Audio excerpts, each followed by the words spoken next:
मुख्य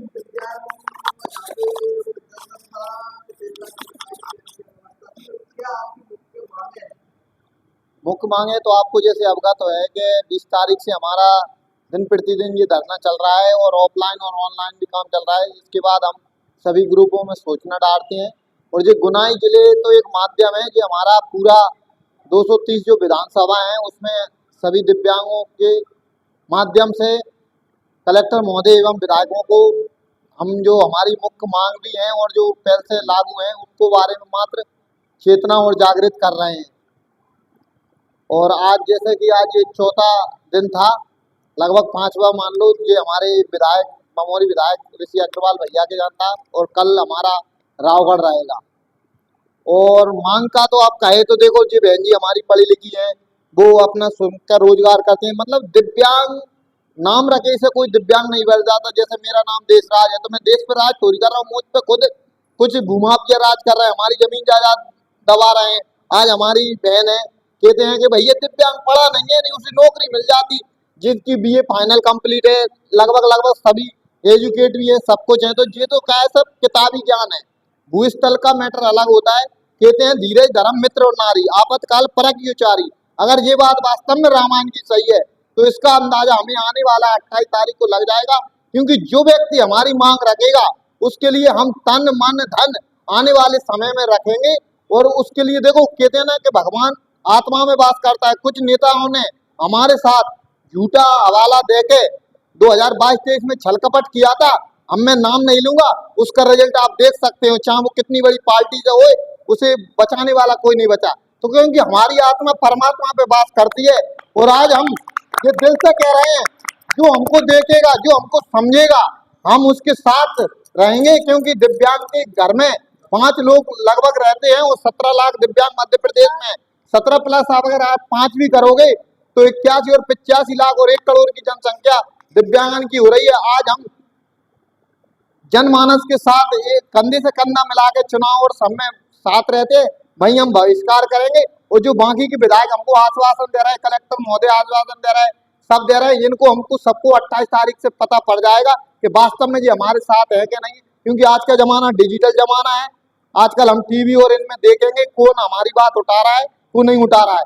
नहीं, क्योंकि दिव्यांग जिस घर में होगा ना उसको तो पता पड़ेगा, क्योंकि भगवान से बड़ा कोई नहीं है। भगवान दूसरा रूप सरकार होती है भगवान का, और जब सरकार ही हमारे संग अनदेखा करेगी तो उसको कोई बचाने और भोगने वाला नहीं रहेगा। नाम ही बहुत बड़ा दिया है।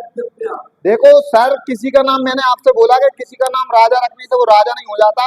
ये तो एक रेवड़ी बांटने का तरीका है, जैसे लाडली बहना कह रही। अब क्या ये लाडली नहीं है बेचारी, आज आप देख सकते हो उसको 600 रुपए मिलती है और 600 रुपये प्लस करके 1200 दे रहा है और कह रही लाडली बहना। तो कहने का मतलब ये है कि कागजों में तो आप कुछ भी लिख दो, भूस्थल पे क्या कर रही है सरकार, अधिनियम भी बनाया है, कहूँ के भी थाने पे चल जाओ तो नॉर्मल धाराएं होती हैं, हमारे 6 दुकानें भी देती है, पंचायत में भी सब कुछ होता है, लेकिन कुछ नहीं होता। बस 60 साल के, वो कहते हैं ना, गलत नहीं कहूंगा, इसका मैसेज गलत, घोड़ा गधा इकट्ठे दौड़ा रहे हो। आज विधवा या कल्याणी है, उसने कम से कम अपनी आधी जिंदगी जी ली तो भी उसको 600 रुपए। कोई 60 साल है, उसने 60 साल तक जीवन के मजा भी कर ले और हमरे संगे फिर कर दिया। और हम पैदा भये तब से भी 600, मरेंगे तो भी 600। फिर कह रही कोई विकलांग से विकलांग शादी करेगा उसे 2 लाख देंगे। भाई साहब 600 रुपए दिव्यांग से खुद शादी करेगा, एक बात 10 लाख लोन देगी सरकार, कैसे देगी?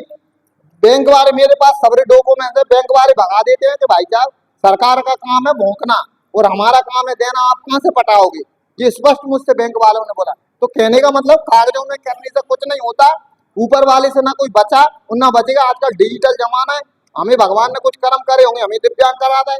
आप हमारे संगे छल कपट करोगे तो आने समय में आपने देख रहे कोविड जैसी बीमारी भी आ गई, एक्सीडेंट भी हो रहा है, सब कुछ होगा।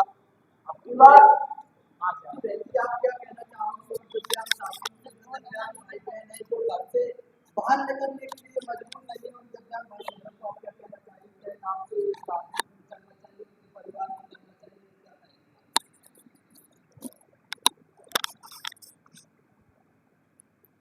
उनके परिवार वाले ही बहुत परेशान हैं, सभी भाई बहन परेशान हैं, जो चल नहीं सकते, महिला घर से निकल नहीं सकती, कोई घर में भी शोषण हो रहा है उनका, हर तरह से मतलब गलत फायदा उठाया जा रहा है। कोई हर दिव्यांग की बहुत बुरी स्थिति है, उसके साथ साथ उसके परिवार वालों की स्थिति है। अब जैसे कि हमारी लड़की है तो इसकी पढ़ाई लिखाई रुक रही है, सरकार लाभ नहीं दे रही, तो हम इन्हें अच्छे स्कूल में पढ़ा नहीं पा रहे हैं। किराया खर्चा नहीं है हमारे पास, 600 रुपये सरकार हमें पेंशन दे रही, उसमें हम राशन पानी लें या इनकी पढ़ाई में लगाएं या फिर 1000 की टंकी लें। और जैसे कि लाडली बहना को 1250 दे रही है ना सरकार, तो उसमें से हमको क्या दिया सरकार ने, 650 रुपया, 650 और 650 में 600 जोड़ के 1250 दे रहे, वो भी 2 किस्त में आ रहे सर। और हाँ, जैसे कि वो भी 26 तारीख को आती है 600 रुपये पेंशन और 650 आती है 10 तारीख को। और सरकार का तो कुछ मत पूछो, मीडिया मतलब में हमारी सरकार बड़े बड़े दावे करते हैं कि एक देश एक चुनाव। तो मैं ये भी तो कहूंगा कि एक दिव्यांग एक पेंशन, कई जगह 6000 मिल रही है, कई जगह 4000 मिल रही है, कई जगह 5000 मिल रही है। फिर ये वो भेदभाव क्यों किया जा रहा है? क्या हम क्या भारत के नागरिक नहीं है? कि हमारा क्या वोट नहीं डलता? आज आपने हमारी वो स्थिति कर दी कि गैयन की 12 तो है, लाडली बहना की 15 तो 12 तो है, और दिव्यांग की वही की वही है। माना कि हमारा एक वोट बैंकिंग कम है, लेकिन हमारी जो आत्मा परमात्मा का जो तार है ना, वो डायरेक्ट कनेक्शन है, जो आपको आने वाले समय में दिख जाएगा। कहने से कुछ नहीं होगा। देखो, लगभग दिव्यांग 90% अशिक्षित होता है। जैसे सरकार भेदभाव कर रही है, ऐसे ही दिव्यांग का परिवार भी भेदभाव करता है। सभी सरपंचों को भी पता है कि हमारी पंचायत में कितने हैं, सभी सचिवों को भी पता है, डीडीआरसी वालों को भी पूरा रिजल्ट है। जैसे गुना में ही 14,000 से ऊपर हैं दिव्यांग, 15 के लगभग। तो कहने का मतलब उनको जानकारी नहीं देती, अनपढ़ बनाए रखने की साजिश। ना होगा ज्ञान, ना करेगा बैराग।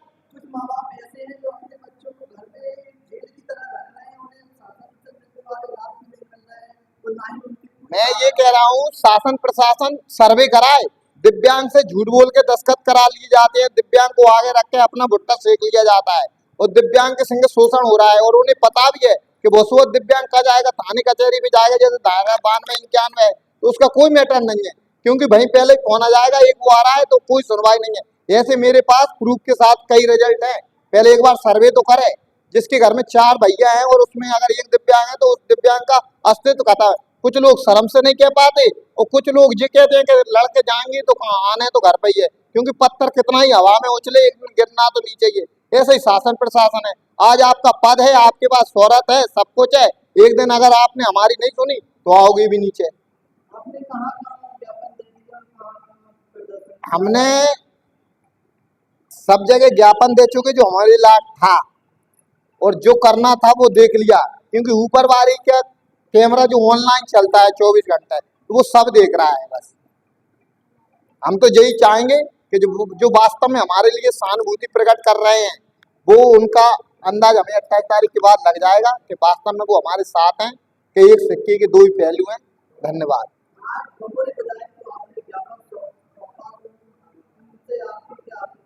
देखो, माननीय विधायक को भैया जी कहते हैं इनके क्षेत्र वाले, तो वास्तव में उन्हें भैया जी ऐसा ही नहीं कहते, जो उन्होंने कहा और वास्तव में भूस्थल पर उनकी पहचान है।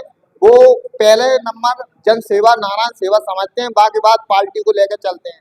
तो काफी उनका नाम सुना था, आज उनके दर्शन होगा। ये हमारे भाग्य है कि हमारे क्षेत्र में इस प्रकार के लोग हैं, और हमारी संस्था में भी ऐसे महान लोग हैं जो हमारे लिए प्रयास कर रहे हैं। भोजन किया, एक हमारी बहन जी का बर्थडे था, उनके साथ केक काटा, और ऐसे उनके कई उनके पिताजी के भी ऐसे परोपकार कार्य हैं, वो उन्हीं के पद चिन्हों पे वे चल रहे हैं, और हमें ऐसे आशा और अपेक्षा करते हैं, और इसी के लिए हमने ये रखा है। कल हमारे रावगढ़ में है, जो कि वहाँ के विधायक हैं जयवर्धन जी बाबा साहब, उनके जहाँ है। उसके बाद 27-26 को हमारा सिंधिया कार्यालय एवं आने वाले जो कांग्रेस के अध्यक्ष उनके जहाँ है। बाकी बात हमारा धरना प्रदर्शन।